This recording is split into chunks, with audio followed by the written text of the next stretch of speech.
This is 7 News. Tonight, nature's fury, Cyclone Lure pounds the Pilbara. Jeff Parry reports live from the scene. Police crackdown on out-of-control parties.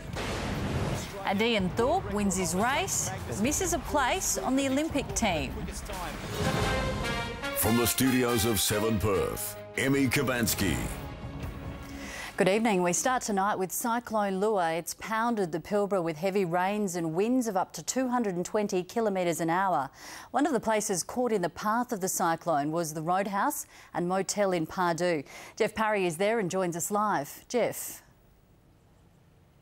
Emmy, no one got as close to Cyclone Lure as Janet Robb and Ian Badger. They sent their staff and guests to Port Hedland and were alone here at the Pardue Roadhouse as the Category 4 cyclone bore down on them. The buildings and grounds were damaged, but they survived. This is Cape Carawdron Reserve. The Pardue Roadhouse is several kilometres that way, and as you can see, there's not a lot here that would come to much harm in a cyclone. There is one major structure. It's the Ranger's hut. And that's where Ranger Steve Bunce spent his time alone as Lure unleashed her fury. As soon as Lure crossed the coast, it started to lose intensity, but it was such a big system that it remained a cyclone for longer than usual. It's now an ex-cyclone as of this afternoon, a rain-bearing depression heading down towards the goldfields, dumping plenty of rain. There is some local flooding and some roads closed. Emmy? OK, thanks for that, Jeff. We've had another night of out-of-control parties across Perth, and as they promised they would, police cracked down hard. Officers on horses and dog units were sent to the trouble spots. 10 people were arrested. 11 p.m. Saturday night in Girraween, tempers flared. Police this week warned they wouldn't tolerate another weekend of out-of-control parties. Last night they were forced to follow through. 6 people were arrested here.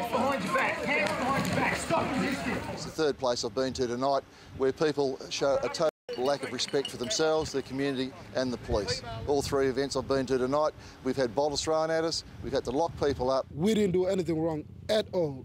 All we were doing was just having fun. Police have said that people were throwing bottles at them. Was anyone? Atem and his friends claim police attacked them. Tackled me, and then 5 of them just all got on me, and one person was actually punching me. It's obviously because of my skin colour. Racism, you know?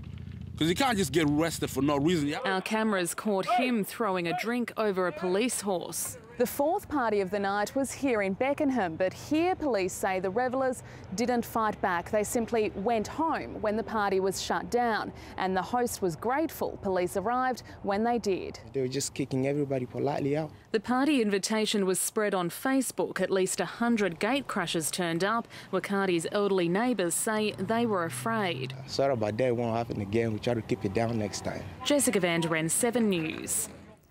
A group of friends have escaped serious injury after their boat was pelted with rocks as they passed Harrison Island last night. A spokesperson for the Aboriginal protesters camping on the island said they had nothing to do with the attack. By the time police arrived, both the boat and the offenders had left the scene.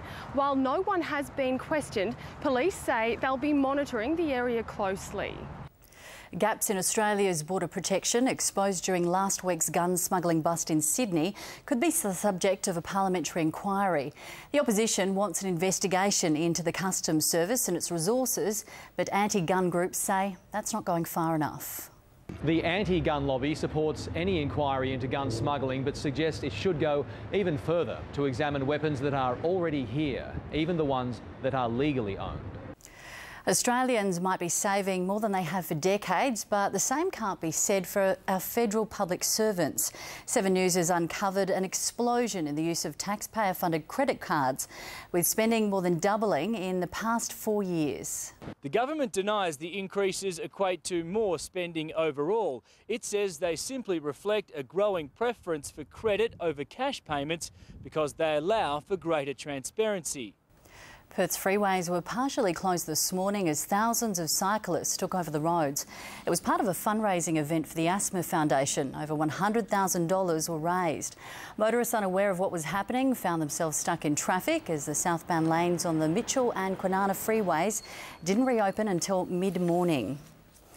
The Channel 7 Magic Crab Festival wrapped up today. Around 120,000 people have been enjoying the festivities over the weekend. Cooking up a storm, some local chefs with help from some of our very own Channel 7 reporters. While on the water, the World Wakeboarding Championships played out. Rami Merritt from the US winning the women's event, with Queenslander Harley Clifford taking out the men's title.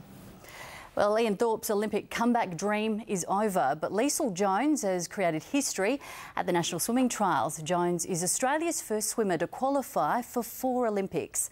Thorpe crashed out during the 100-metre freestyle heats. Still to come on 7 News, a Perth home destroyed by fire. Plus, Mother Nature's fury rips a school to pieces.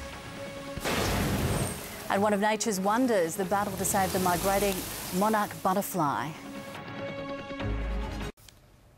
A man suffered minor burns when his home in Bellevue was gutted by fire last night.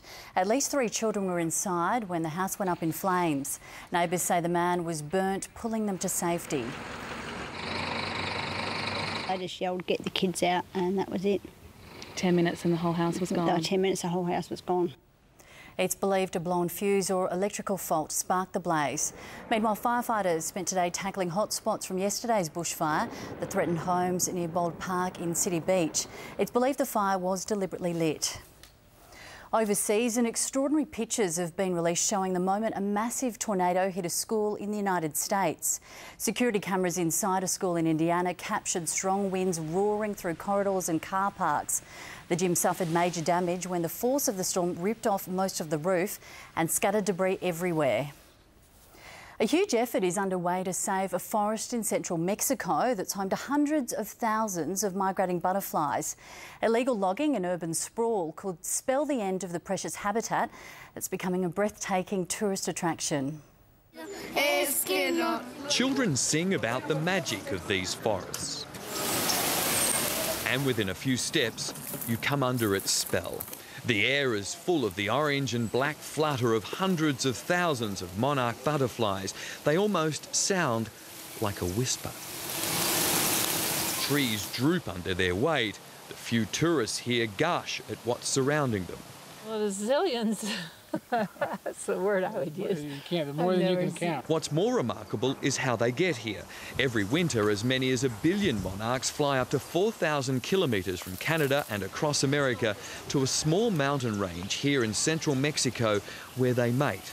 The migration of the monarch butterflies is the biggest migration of a terrestrial animal in the planet. Like so many species around the world, these beautiful creatures are also under threat from illegal logging here in Mexico, but more critically, urban sprawl in America and Canada, which is taking away the milkweed they eat. Locals like 12-year-old guide Steve Garcia are determined the monarchs won't disappear.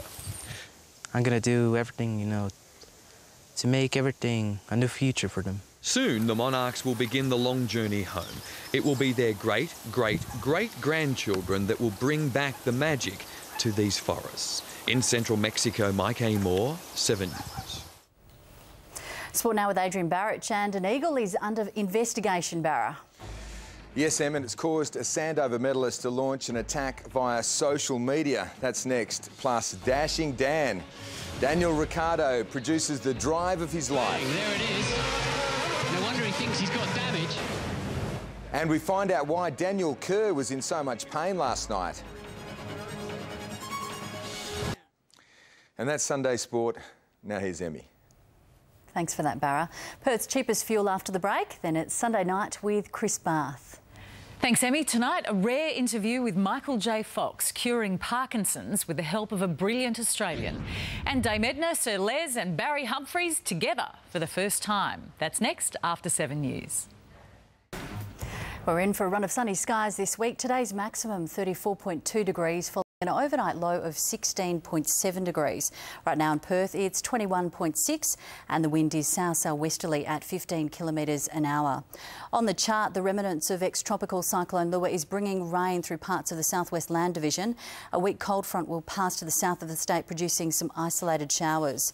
Around WA, rain will continue over the southeast coastal district and far eastern parts of the Great Southern and Central Wheat Belt, with some heavy falls possible east of Esperance.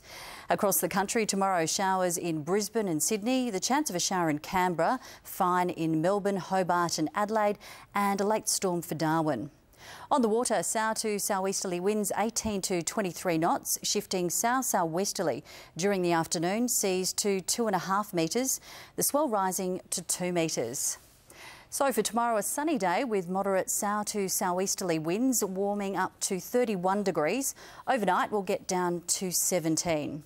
And then for the rest of the week, well, there's no rain in sight. Tuesday will be 27 degrees, cooling slightly, 26 on Wednesday, then back up to 28 on Thursday and Friday, and 30 and 31 degrees for the weekend. And that's 7 News for this Sunday. Thanks for your company. Now here's Sunday Night.